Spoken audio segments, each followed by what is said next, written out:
Halo pemirsa Cokro TV, jumpa lagi bersama saya Nong Darul Mahmada dalam program acara yang lagi viral. Nah seperti biasa yang lagi viral, saya didampingi kembali. Nah Ya, setelah hilang oleh Belmondo Scorpio. dan juga Saya ada. Kajito El Kaya nih. Nah jadi sekarang nih yang lagi rame terkait Rocky Gerung, pernyataan Rocky Gerung yang bukan dianggap, kalau saya memang melihatnya memang betul-betul menghina Presiden Jokowi ya. Ya, Terlepas dari kita setuju atau tidak setuju dengan sosok Jokowi sebagai presiden kita, kan itu sudah dipilih ya, dan itu sudah menjadi kesepakatan bersama bahwa Jokowi adalah presiden kita. Dan seperti yang selalu kita bahas di yang lagi viral juga, publik juga sudah sangat mengakui kinerjanya Presiden Jokowi. ya, Bahkan tidak ada dalam sejarah kepemimpinan kepuasan publik itu atau approval rating apa istilahnya ya kalau dalam penelitian atau survei itu sampai 82%. Itu luar biasa. Karena apa? Karena justru ini di masa akhir Presiden Jokowi menjadi presiden di masa akhir kepemimpinannya, justru Jokowi ini malah sangat dikasihi, dicintai, diakui kinerjanya bahwa beliau ini adalah pemimpin yang benar-benar bekerja.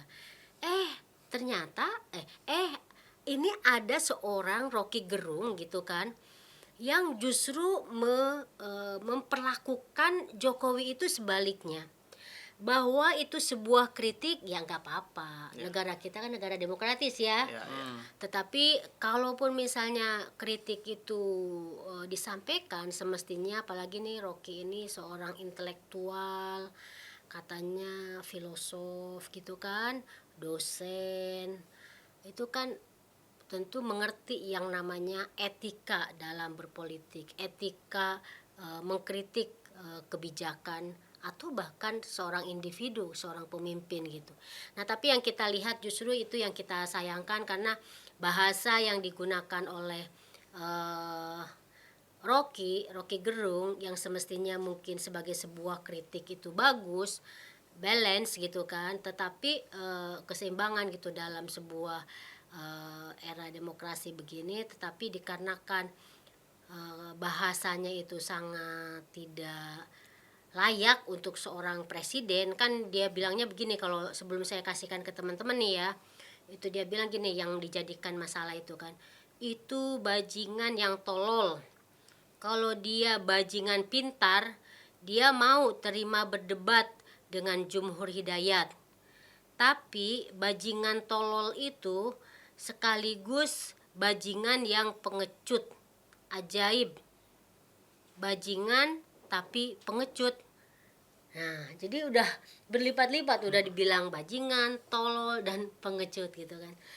Nah, ini kalau misalnya pemirsa Cokro TV ingin lebih detail lagi mendengarkan konteksnya gimana, sebelum pernyataan itu apa gitu, kayaknya itu memang bisa dilihat di video Refli Harun, karena katanya itu disiarkan secara live dalam sebuah acara yang disitulah Rocky Gerung berbicara yang dibilang sangat kasar itu. Dan kemarin itu di hari Senin sudah banyak yang melaporkan ya, meskipun kita tahu kalau Presiden Jokowi kan biasanya adem-adem aja ya kalau Presiden Jokowi, tapi kan pendukungnya khususnya relawannya kan tentu saja nggak terima. Nah kemarin itu ada beberapa organ relawan, banyak sekali organ relawan, ada yang diterima dan ada enggak, tapi yang diterima itu relawan bersatu atau apa gitu. Nah kita akan membicarakan nih bersama Belmondo dan juga Kajito terkait yang rame pernyataan Rocky Gerung. Apakah misalnya layak memang Rocky Gerung itu dilaporkan ke polisi, ataukah ya udahlah, kan selama ini memang apapun penghinaan terhadap Presiden Jokowi kan sebenarnya nggak ada tuh yang dilaporkan ke polisi. Kalaupun ada itu istilahnya itu nggak serius ya gitu. Oke, siapa dulu yang mau memulai? Silakan.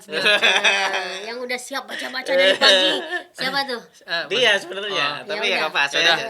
Oke, Daripada oke. nanti kamu diambil, kehilangan kan banyak. Sebenarnya saya juga ingin membaca pikiran atau kenapa landasan kemudian Pak Rocky ini mengkritik dengan kata-kata yang kurang pantas, nggak pantas lah. Ya, ya. Pakai itu kan di atasnya itu sebenarnya ada penjelasan tentang Mm-mm. seolah-olah Pak Jokowi itu ingin Datang mempertahankan ke China ke itu China ya. untuk investor IKN, IKN. legacy dan itu untuk legasinya Pak Jokowi lah, kira-kira kan gitu bahasanya. Ya, ya. Sehingga Pak Jokowi kemudian dikeluarkanlah kata-kata gitu oleh Rocky Gerung. Ini yang saya kritik ini pertama adalah Pak Rocky Gerung ini sebenarnya juga tidak melihat tuh. Sebenarnya IKN ini kan bukan perpu dia, bukan peraturan presiden, bukan peraturan pemerintah. Undang-undang IKN ini sebenarnya juga nggak bisa tuh dibuat oleh presiden, nggak ada. Dalam teori tres politika pun presiden itu nggak punya kemampuan untuk membentuk undang-undang. Kalau dia untuk mengajukan aja bisa, tapi pada akhirnya undang-undang itu pasti harus disusun dan disepakati oleh orang-orang yang ada di DPR hari ini. Saya tidak menyebutkan ya Pak Rocky ini condong kepada calon presiden dari partai mana, cuman Pak Rocky ini harus sadar juga apa yang dilakukan Pak Jokowi dalam membentuk IKN ini itu adalah perintah dari undang-undang. Itu yang disusun oleh banyak partai politik yang ada di Senayan sebenarnya. Ya, ya. Kemudian kalau ingin melihat salah IKN di mana, jangan lihat Pak Jokowi, karena Pak Jokowi itu pelaksana perintah undang-undang itu, undang-undang IKN, walaupun usulannya dari sana. Yang harus diperhatikan juga oleh Pak Rocky itu adalah kritik-kritik terhadap partai politik dong. Kritik-kritik terhadap orang-orang di Senayan sana yang mengesahkan IKN ataupun ada kesalahan, ada kerugian, keuntungan, dananya dapat dari mana. Sebenarnya itu yang harus diperhatikan gitu.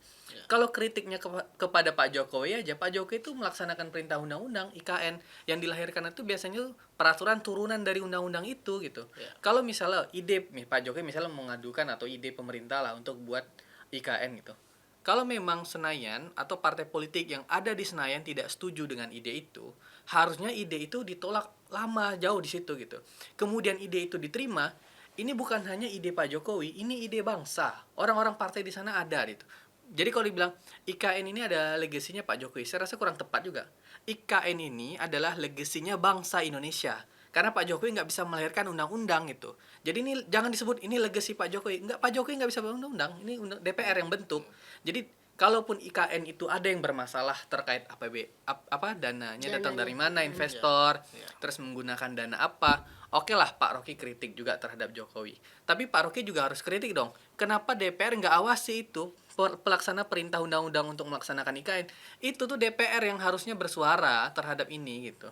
Dan ini yang saya perhatikan kok makin hari makin aneh gitu. Pemerintahan itu kan diawasi oleh legislatif, harusnya legislatif dong yang bersuara atau berikan komentar lah. IKN dananya nggak muncul, Pak Jokowi harus ke Cina atau ada apapun lah kekurangannya. Kemudian Pak Rocky kritik kepada salah satu pihak, ini jadi lucu juga di saya. Apakah Pak Rocky ini ingin kritik sesuatu yang substantif kalau kita melihat lebih luas ya, karena ada dua lembaga besar yang mengurus IKN. Ya. Atau Pak Rocky ini ingin kritik secara individual? Itu pertanyaan besar saya sebenarnya. Kalau kemudian mengkritik Pak Jokowi ke Cina mencari investasi untuk IKN-nya itu kan bagus juga sebenarnya. Karena kalau kita perhatikan Indonesia dan Uni Eropa kan juga lagi bermasalah karena hilirisasi nikel. Ya, Kita kan melihat pemerintahan itu kan harus begitu tuh. Yang saya bingungkan, kok di bawah kemudian ada kritik-kritik yang menggunakan verbal kata bangsat lah atau kata bajingan, tolol, pengecut. Tiga kata itu sebenarnya. Maksud saya untuk apa gitu? Dia kritik begitu pun walaupun oke lah, ini kan kebebasan negara demokrasi ya silahkan. Cuman pada akhirnya kosong juga. Kalau dia bilang tuh resultantenya tuh nol, nggak ada isinya gitu. Kalau mau melihat negara dalam artian pengerjaan undang-undang IKN, juga harus lihat pemerintah, lihat juga DPR, yang gitu-gitu maksud saya. Ya. Kemudian disinilah kita bernegara yang baik gitu, nggak main kritik-kritik aja. Kira-kira pembukaan dari saya kira-kira begitu. Mantap ya. Jadi kalau menurut kamu itu sebenarnya bukan legasinya Jokowi secara pribadi, tapi legasi bangsa Indonesia. Karena itu terkait dengan undang-undang yang digodok oleh DPR. Dan jangan lupa bahwa ibu kota negara itu rencana pemindahan dari Jakarta ke tempat lain itu juga sebenarnya bukan dari Jokowi, itu kan ada rentetan panjang juga. Iya, betul sekali. Oke, lanjut oleh Ya, Kak Jito. ada dua hal ya menurut saya. Jangan takut kalah keren. Kamu dari kemarin kok dua hal mulu, mau ya tiga Tiga empat hal. gitu loh. Kebanyakan nanti kan kebagian dia ngomong. Dua aja lah pembukaan ini. Ada dua hal ya yang ingin saya sampaikan terkait sikap Rocky ini. Yang pertama, Rocky ini merasa dia mengetahui segalanya. Itu satu. Maha benar Rocky Maha dengan benar, segala maha tahu pernyataannya. padahal dia soal ekonomi dia nggak paham pasti kan. Soal pembangunan jalan tol yang dia kritik dia juga nggak paham bagaimana mekanisme jalan tol itu dibangun. Dia menyalahkan Jokowi karena Jokowi berhutang katanya. Padahal mekanisme utang seperti kita tahu, Amerika tuh utangnya paling gede, Jepang juga utangnya gede banget. Artinya negara-negara ini berhutang. Cina juga berhutang misalnya, atau negara manapun lah, Inggris dan sebagainya. Utang itu sesuatu yang fenomena global gitu. Semua negara berhutang gitu. Bahkan hutangnya melampaui aninya sendiri ya. Batasan pendapatan mereka. Meskipun kalau Jepang itu mereka berhutang ke masyarakatnya sendiri ya dengan menerbitkan surat utang seterusnya. Tapi apapun itu bahwa mereka berhutang. Dan hutang tadi digunakan untuk membangun negara. Ini mekanisme yang lumrah sebenarnya, apalagi di Indonesia itu masih sangat aman ya persentase hutangnya. Dan hutang itu digunakan bukan untuk kegiatan yang konsumtif sifatnya, tapi produktif untuk membangun jalan tol, membuka area-area baru dan seterusnya dan seterusnya. Ini yang tidak dilihat oleh Rocky ya. Dia membuat analogi yang sangat sederhana ya, bukan sederhana, analogi yang dipaksakan ya agar dipahami oleh orang banyak sebagai kebenaran, bahkan itu bukan kebenaran ya. Faktanya dulu ketika pemerintahan SBY ya, idolanya Rocky tentu saja, kalau Bro Belmondo nggak paham jaringannya kemana. Junjungannya Rocky, SBY ini bangun apapun mangkrak kebanyakannya. Jalan tol berapa yang dia bangun selama dia berkuasa 10 tahun? Nggak ada gitu. Artinya bahwa kalau Rocky mengatakan semua orang kalau modalnya utang bisa membangun, buktinya SBY nggak bisa, berutang juga waktu itu kan. Jalan tol nggak dibangun sebagaimana Jokowi, maksud saya ada bangun jalan tol tapi sedikit banget dan itu pun mangkrak kebanyakan. Dulu saya masih ingat di jalur tol Jawa itu putus-putus itu. Nyambung sedikit tol, rusak lagi, jalan biasa masuk lagi tol gitu terus. Artinya terbengkalai lah. Dan semuanya sekarang mulus di era Jokowi. Itu bisa dilakukan ketika ada suntikan dana dari investor. Harusnya kan begitu, dipuji ya langkah-langkah Jokowi ini bahwa hutang itu dilakukan dengan sangat cermat, prudent, bertanggung jawab dan seterusnya sehingga bisa menghasilkan hal-hal yang produktif. Jadi pernyataan Rocky yang maha tahu ya, serba tahu, itu ternyata nggak tahu apa-apa gitu. Dia ngomong EKN juga begitu, dia nggak paham mekanisme EKN itu bagaimana. Program EKN itu kan sejak zaman ini ya, zamannya Soekarno dulu itu mau dipindah karena ke Palangkaraya kalau nggak salah, tapi Palangkaraya sekarang udah padat juga. Zaman Soeharto juga malah mau dipindah ke Jonggol atau kemana itu dulu ya, Jonggol kan, sampai orang udah maklar tanah, wah udah gila-gilaan beli di situ, ternyata nggak jadi gitu. Dan ini hanya di era Pak Jokowi, kita harus mengakui satu-satunya manusia di Indonesia yang berhasil memindahkan ibu kota negara meskipun masih berbentuk undang-undang ya. Dan di sini kalau nggak dipatuhi seperti kata Bermundo tadi ya itu semuanya bersalah karena ini undang-undang harus dijalankan gitu loh, siapapun presidennya. Artinya sudah ada kerangka yang sangat kuat. Jokowi sudah memikirkan sampai jauh karena kekuasaannya terbatas kan. Jadi pemerintahan setelahnya sampai 30 tahun mendatang itu harus melanjutkan proyek itu secara bertahap. Jadi pemindahan ibu kota itu jangan dianggap sebagai sesuatu yang memperkaya negara yang memberikan utang, bukan begitu gitu loh. Karena ketika IKN dikatakan pindah ke Kalimantan tuh yang demam tuh Malaysia. Ini ngapain Indonesia pindah dekat-dekat ke saya gitu loh. Mau nggak pindah aja mereka juga ketakutan kalau kita bangkit sadar dengan potensi yang kita miliki seperti hilirisasi mineral tadi. Itu sudah mendatangkan ratusan triliun devisa negara. Bayangkan yang selama ini menguap gitu kan. Apalagi kalau ibu kita pindah semuanya akan sangat terkoneksi di sana. Bayangkan negara-negara tangga nanti melihat Indonesia akan sangat jauh ya perkembangannya, sangat timpang. Sekarang udah mulai terasa lah di Malaysia itu. Ini menunjukkan bahwa program-program Jokowi yang disebut Rocky tadi menguntungkan penghutang dan sebagainya, itu karena dia nggak tahu sebenarnya. Jadi dia membicarakan cara kerja ekonomi sebuah negara ya, itu ya. Dia membicarakan sesuatu yang dia tidak ketahui gitu loh. Karena dia merasa maha tahu. Itu yang pertama. Yang kedua seperti menekankan tadi yang disampaikan Bro Belmondo bahwa Rocky ini juga dalam menilai sesuatu tidak adil ya. Tadi seperti disampaikan tadi bahwa mestinya yang disalahkan itu kan bukan hanya eksekutif ya, tapi legislatif juga gitu. Contoh kasus seperti Jokowi itu yang salah satu yang mendorong undang-undang perampasan aset. Bayangkan, eksekutif loh mendorong untuk segera dieksekusi oleh legislatif RUU perampasan aset itu. Itu belum ada sejarahnya. Biasanya kan malah justru eksekutif yang menghalang-halangi kan supaya ini enggak ini programnya diganjel ini itu. Ini enggak, justru malah mendorong dan yang menghambat tuh di DPR gitu loh. Artinya ada banyak hal baik ya, inisiatif dari pemerintah ini sudah lobby-lobby, sudah melakukan segala cara lah ke partai politik dan sebagainya, tapi nggak dieksekusi gitu loh. Artinya Rocky harusnya melihat itu secara adil. Oke, dia mau mengkritik Jokowi, tapi dia harus memuji juga dong. Oh, Jokowi itu bagus loh, dia mendorong RUU perampasan aset misalnya, itu harus dipuji dulu. Meskipun kemudian dia mengkritik soal pembangunan dan lain-lain, oke lah. Artinya bahwa ketidakmampuan Rocky untuk bersikap adil ini itu juga menunjukkan bahwa dia nggak bisa objektif gitu. Kalau orang objektif, dia akan menilai secara keseluruhan. Jadi orang ini kalau kita seperti saya menilai Rocky misalnya, Rocky itu seorang intelektual harus kita akui. Dia salah satu orang yang cerdas, bahkan dekat dengan banyak aktivis sejak dulu ya. Salah seorang role model yang dianggap kritis dan seterusnya. Saya objektif melihat Rocky seperti itu. Tapi dalam hal lain, Rocky juga bersikap tidak adil gitu loh. Dia menutup sebelah mata bahwa ada banyak kebobrokan di Indonesia ini harus kita akui. Tapi kita nggak bisa hanya menyalahkan satu orang terkait pembangunan misalnya jalan tol misalnya.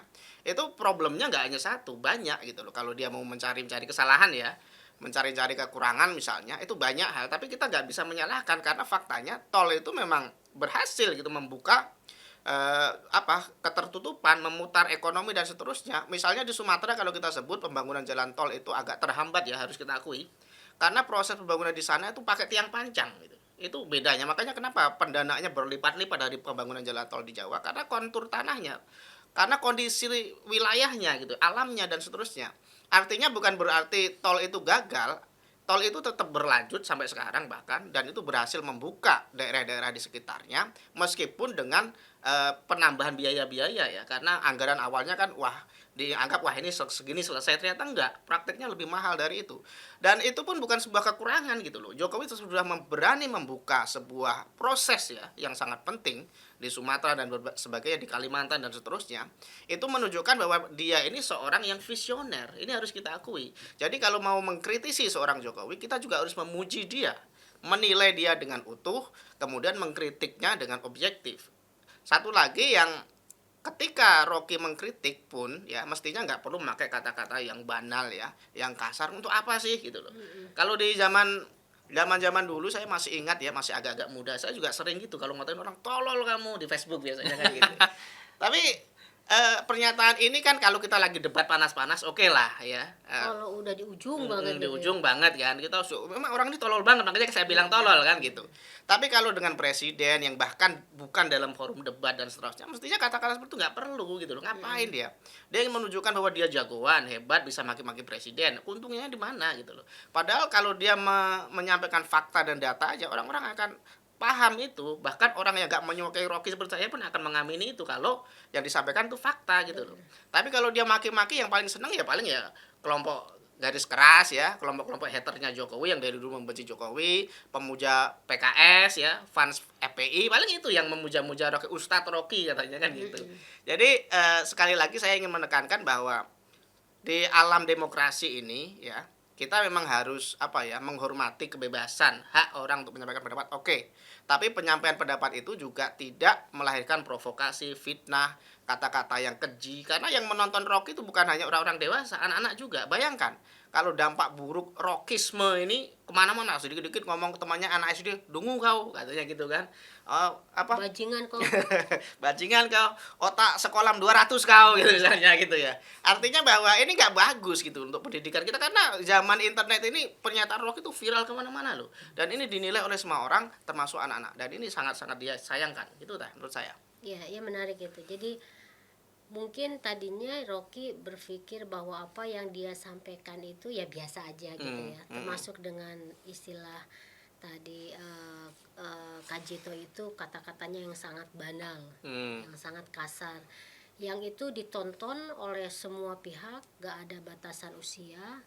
Dan kalau di usia-usia muda itu kan masih ngelihat bahwa kayak anak-anak kecil SD gitu kan kayak ngelihat menjadi presiden itu kan kayak semacam ya, sampai sekarang kan masih seperti itu kan, cita-cita yang luar biasa. Tapi ketika misalnya posisi presiden itu bisa dikata-katain dengan kasar, itu kan rasanya seperti apa gitu ya. Itu saya tuh juga seperti Kajito tuh ngebayangin dampaknya itu akan seperti itu.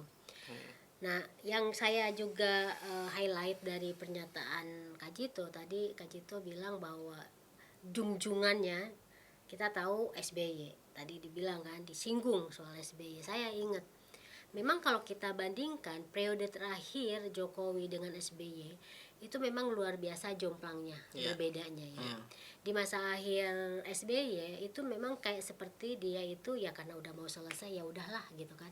Jadi main aman semuanya. Pekerjaan juga yang mestinya misalnya digenjot, digas itu ya udahlah kan tahun depan juga udah mau selesai kayak gitu. Nah, ini kita melihat minimal saya pribadi ya ngelihat pada Jokowi itu nggak seperti itu justru gitu loh. Jadi dia tahu bahwa misalnya sekarang lagi rame nih pilpres, cupras capres, dia nggak terpengaruh tuh, tetap fokus kerja kan, tetap dia ingin misalnya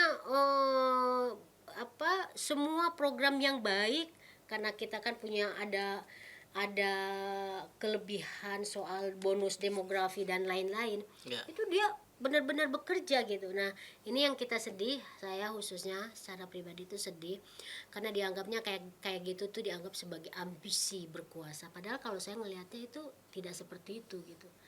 Justru mungkin untuk presiden berikutnya itu siapapun itu yang menang ya, meskipun kita di sini sangat pro Ganjar gitu, tapi kayak udah enak banget tinggal ngelanjutin seret gitu kan, di situ aku ngelihat, nah betul, di situ aku ngelihat jasanya Jokowi itu gitu. Jadi nah gimana kalau kamu menganalisanya terkait dengan yang Teno bilang tadi pembangunan itu, saya jadi kepikiran tuh begini, kan disampaikan juga oleh Mbak Rocky ini terkait dengan legacy lah untuk Pak Jokowi ini kalau udah selesai.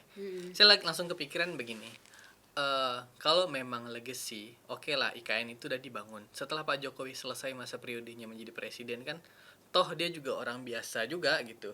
Dia juga udah nggak digaji, nggak didapatkan pajak atau apapun ya. Terus saya malah berpikir kalau misalnya Pak Jokowi mencoba untuk 3 periode misalnya itu menurut saya baru salah, dan itu bisa dikritik karena ingin mempertahankan ambisi legacy berkuasa itu untuk terus menerus. Terus kemudian pertanyaannya adalah, kalau IKN ini dibangun, memang apa untungnya buat Pak Jokowi? Itu kan pertanyaannya sebenarnya. Nggak ada untungnya, karena setelah Pak Jokowi bangun IKN, dia kembali ke Solo menjadi warga biasa. Terus siapapun yang memenangkan diri kemudian menjadi presiden kan harus diteruskan perintah undang-undang itu. Jadi kalau melihat secara logika yang disampaikan oleh Pak Rocky ini terkait legasi Pak Jokowi jadi nggak relevan, karena legasinya udah nggak ada lagi, karena legasi itu kan melekat pada presiden sebenarnya, nggak Pak Jokowi. Pak Jokowinya udah selesai lah. Terus kemudian Pak Rocky ini juga harusnya mengkritiknya DPR juga, jangan Pak Presiden juga. Contoh misalnya pembangunan jalan tol yang Mas Kajito bilang, atau pembangunan terkait bonus demografi yang Teno bilang, atau terkait apapun pembangunan di Indonesia ini. Kalau memang ide itu tidak bagus dan pantas untuk dikritik atau dihentikan, Pak Rocky juga bisa kritik DPR, kayak bilang itu kerja eksekutif nggak bagus, APBN-nya nggak usah kasih semua. Kan itu atas perintah DPR sebenarnya APBN itu keluar. Atau pertanggungjawaban yang selalu disampaikan oleh pemerintah yang Jokowi setahun sekali ke DPR itu nggak usah diterima, kayak yang terjadi sama Pak B.J. Habibie dulu tahun 90-an. Maksud saya, kalau upaya-upaya untuk bernegara itu sebenarnya hari ini itu sangat terbuka gitu.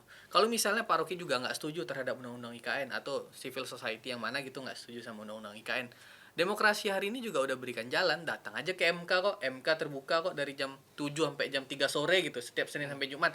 Datang, ajukan judicial review. Ini idenya mau saya tentang nih. Jadi untuk bertarung, kalau dia bilang kan suka tuh bertarung atas ide, kalau ini tidak sesuai dengan pembangunan Indonesia. Adu di Mahkamah Konstitusi itu, jelaskan bahwa kenapa dia nggak setuju dengan undang-undang IKN. Sebenarnya sederhana aja cara sekarang ini. Udah sederhana aja. Kita harus melihatnya tuh begitu tuh. Kalau kemudian melihatnya ini salah Pak Jokowi, meninggalkan legacy, terus ada hinaan gitu di bawahnya. Terus apa gitu? Nggak ada apa-apa jadinya, nggak menyelesaikan masalah apa-apa. Kalau memang pihak atau orang ini tidak setuju dengan undang-undang IKN, pertama mungkin bisa kritik DPR, minta DPR untuk revisi itu undang-undang IKN, atau dia bisa datang ke Mahkamah Konstitusi untuk judicial review atas undang-undang IKN. Sederhana aja. Kalau kemudian dia melakukan itu tapi dibungkam misalnya, dia mau aku revisi undang-undang IKN bersama teman-teman ke MK, terus dia hilang, itu baru teman-teman yang lain kritik, diculik misalnya. Enggak, itu baru menurut saya kita keluarkan kata-kata yang keras terus lengserkan aja, itu baru oke. Tapi ini semuanya udah laksana aman lancar gitu. Dia bisa datang ke MK, dia bisa kritik DPR, ini tapi fokusnya ke Pak Jokowi aja maksud saya. Pak Jokowi juga nggak bisa tuh melaksanakan kegiatan eksekutif sehari-hari tanpa perintah aturan dari DPR itu. Itu yang juga harus diperhatikan. Ya. Itu yang coba dilihat deh, siapa deh yang misalnya kalau misalnya nggak suka ya sama undang-undang IKN, Ya. bisa dilihat tuh siapa yang teken terima undang-undang IKN, partai mana aja, dilihat dong. Ini nih yang bangun IKN nih kita nggak setuju, lihat dong partai-partai yang setuju ini. Ya. Pak Jokowi itu cuman apa ya sebutannya? Eksekutor. Eksekutor biasa. Namanya Bayangin. juga eksekutif. Udah 10 tahun dia mengabdi untuk negara ini menjadi presiden. Dia membayangkan bahwa negara ini besar terus memindahkan IKN ke Kalimantan. Terus setelah itu ini udah masa terakhir dia nggak akan mencalonkan diri lagi. Maksud saya ide besar yang dia mau jalankan ini dan DPR setuju dengan ide besar ini, ya kita selesaikan dengan baik. Kemudian dia pergi ke Cina, pergi ke negara-negara lain untuk mencari investasi di IKN supaya kita punya ibu kota baru, ya disupport. Dia nggak akan ada ambil alih lagi kok dari setelah ini. Setelah dia jadi presiden dia akan kembali kok ke Solo. Sebenarnya bayangan siapa itu namanya Rocky Gerung tuh setelah jadi presiden Jokowi akan jadi gubernur IKN. ya mungkin saya nggak tahu juga. Maka dari itu ya udahlah, nggak, kalau mau kritik itu nggak usah sampai ngeluarin kata-kata kayak gitulah. Mungkin bapak tuh blunder juga saya rasa. Cuman kalau dari saya ya banyak cara sekarang di negara demokrasi, bisa kritik DPR atau suruh orang jangan pilih DPR yang dukung itu, atau pergi ke MK judicial review. Cara-cara sederhana tapi etis dalam berpolitik, kira-kira menurut saya begitu.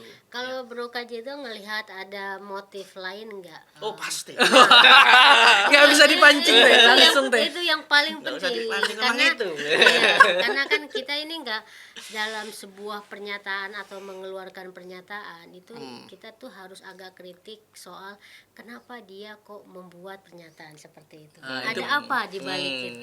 pertanyaan yang besar. Karena saya kira ya seorang Rocky Gerung itu buat saya itu tidak setiba-tiba gitu ya, tidak spontan gitu dia bikin pernyataan. Saya nggak percaya soal itu. Itu selalu ada apa nih grand design dari dia pengucapan ini. Itu saya percaya itu. Gimana menurut Ini lu? ahli nih, ini ahli. iya. Silakan ahli. Sebenarnya sudah ada motif sejak lama ya. Tadi saya nyindir dikit tentang junjungannya Rocky SBY bahwa kita harus melihat benang merah antara Rocky dan Demokrat itu pertama ya. Kemudian meskipun kalau dengan Anies dia sering kritis ya. Iya, dia bilang kalau dengan Anies oke juga sebenarnya. Anies itu katanya bukan leader tapi dealer. Nah, itu kalau khusus Anies Udah ya. ngomongin. Khusus Anies, kenapa dia ngomong gitu? Untuk memastikan posisi AHY sebenarnya gitu loh. Jadi jangan kayak dealer kamu harus leader, menentukan sikap Nah, gitu itu loh. ya, Pilih pokoknya AHY maksudnya begitu. ujung-ujungnya ke situ ujung-ujungnya ya. gitu nggak disampaikan secara eksplisit gitu. Jadi motif politik di belakang kenapa sih selalu menyerang Jokowi? Karena ada dua capres nih yang kuat. Itu semuanya nempel ke Jokowi gitu loh. Jadi kalau dia menyerang Jokowi saat ini, anggapannya semoga saja gitu ya, itu ada penurunan gitu. Ada orang-orang mulai meragukan tentang kinerja Jokowi yang dampaknya juga ke capres-capres yang nempel Jokowi. Tentunya kalau itu terjadi ya, itu yang diuntungkan di sini adalah Anies dan kalau bisa AHY gitu. Makanya Sebagai cawapresnya. sebagai cawapresnya. Makanya kenapa Rocky terus menebar umpan sejak dulu ya? Karena sebenarnya dia tuh di barisan oposisi gitu. Ketika Prabowo bergabung dengan Jokowi dengan pemerintah, dia lebih oposisi lagi karena sudah gak ada temannya lagi gitu. Artinya bahwa ini sudah jelas kok, motifnya jelas, motif politik. Jadi kalau kita menyebut Rocky seorang intelektual, tentu harus ada kajian-kajian intelek di sana kan, bukan asumsi-asumsi jalan tol begini, IKN begitu, ini begitu. Kan mestinya ada studi dulu komprehensif ya. Ada alasan-alasan yang sangat sangat logis yang bisa diterima oleh masyarakat luas. Tapi kan ini enggak. Kritikan-kritikan Rocky itu lebih mirip cuap-cuap ya, cara menggembosi Jokowi, cara menggembosi pemerintah karena ada grand design tadi. Tidak mungkin seorang Rocky yang terus menerus ya mengkritik pemerintah kalau nggak ada grand design tadi, nggak ada yang yang ingin dituju disasar ya. Ya, kalau tidak ada orang-orang yang terus membicarakan itu, memberikan pernyataan-pernyataan yang keliru, informasi-informasi yang sesat dan seterusnya, sehingga terakumulasi nih ke dalam asumsi, terakumulasi kepada dugaan-dugaan yang nggak benar, akhirnya muncul tadi maki-makian dan sebagainya. Karena dia merasa, wah bobrok banget ini, karena dia menerima informasi yang sepihak, informasi yang tidak akurat, yang perlu di cross check lagi sebenarnya dari mana informasi itu. Oke, pemerintahan Jokowi nggak sempurna, banyak bolongnya juga, banyak salahnya juga, banyak masalah juga. Tapi bukan berarti nggak ada hal baik di sana gitu loh. Kalau kita bicara tol, ya kita harus bicara hal baik dan hal buruk tentang tol tadi, nggak bisa hanya hal buruknya saja. Ini yang tidak dilakukan Rocky. Kenapa begitu? Ya karena ada motif politik tadi gitu.